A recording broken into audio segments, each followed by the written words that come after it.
Hi, this is Adam with Small Town Machine Shop, and it is Sunday, so this is all stuff. I went to a guy's place that was selling a lathe. This is all going to be machinist type stuff, or stuff for the machine shop.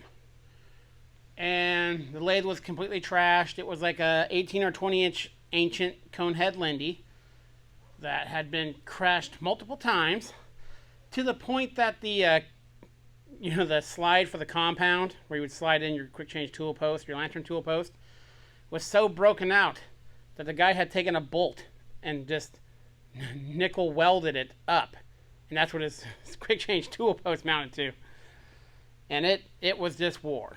But he was willing to part with some other stuff. So I'll show you what I got.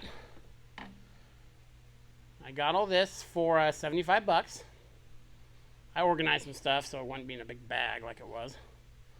So let me bring you over here.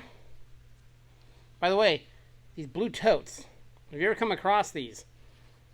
They're very handy for organizing stuff in the shop. And they're always like $1 or 50 cents at yard sales. So, you reposition the microphone here. Let's get started. Now we had a box of tool holders. Some were selling with the lathe. There's a bunch of these tool holders that don't have any bits in them. This is a Carbaloy. This is a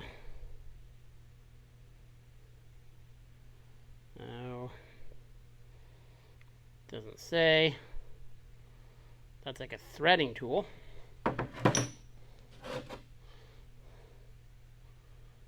There's a Teledyne. So I don't use a big variety of carbide, so I'm going to need to do some research and see what these all take.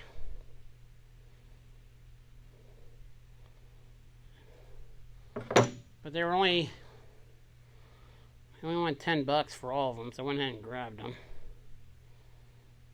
Look how big that is for how little of an insert that takes. That looks like a threading insert as well. Maybe wrong. Take one of those guys. It's a Kennametal. So I'll do some more research on these. I have like I said, more of those. I don't have any tips in. I just have like 3 or 4 inserts that I go to. I should really look into expanding that. He also had some Armstrong type tooling. Armstrong. Some of these are Williams, I think. And a big one. I'm always on the lookout for these. If you guys have any, I'd be interested in them. Couple right hand, couple left hand, couple straight. It's a Williams turning tool. This one was anti-chatter. Sorry about the lighting there. Cutoff holder. Those are cool. I got one of these, and I have like 4 of these now. I think they come in 3 sizes. I think I have all 3. So I picked up another one.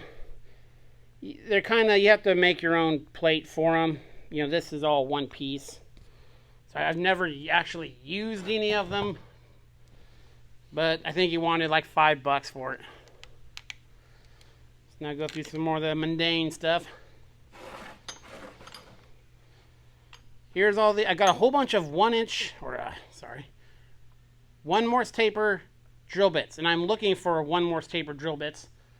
That orange drill press I got has a 1 Morse taper spindle.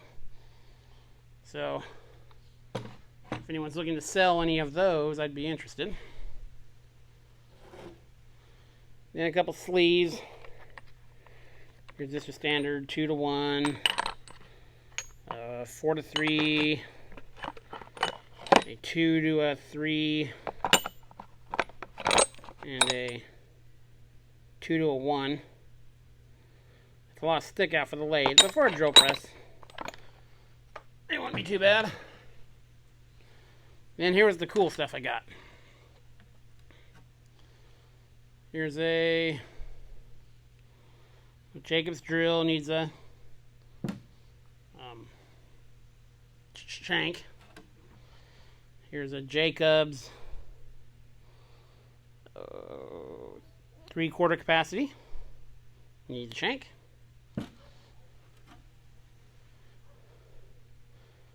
Here's another Jacobs with number 2 Morse taper. Here's a 3/4 capacity Jacobs with a number 2 Morse taper.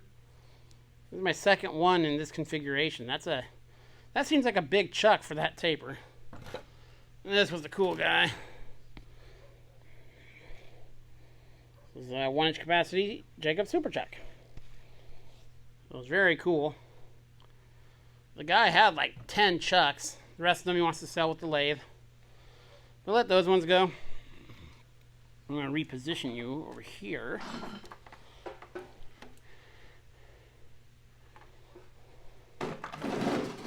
We can start with my foot. Okay, the only measuring tool I got from him, because it was just basic 1-inch and 2-inch micrometers and vernier calipers and stuff I didn't need. I get this nice back plunge indicator. Got that for $10 off him. And went through a couple tap wrenches. Oh, I thought this was an Ace. Looks just like the Ace I have hanging on the wall. Here's an old Greenfield. I like these old Greenfields that have this part. I know it's not as practical, but I collect vintage tap wrenches. So, and it's a couple of standard Greenfield and Craftsman tap wrenches. And then this is just, I went through, he had a bin full of, these are SAE taps. So I went through and grabbed the ones that were remotely clean and looked sharp. Then he had a couple metric kits and some more metric stuff. I don't have a lot of metric taps. So yeah, there we go. Not bad for $75. He wanted $2,000 for the lathe. He ain't gonna get it. It belongs in the scrapyard. It is that wore and beat. You know, can't save them all. So yeah, very cool finds. I didn't go to any yard sales. It's been in the hundreds and teens, so there wasn't a lot of yard sales, and I just didn't feel like doing it. So very cool. This is Adam from Small Town Machine Shop. Please comment, like, subscribe, and thanks for watching.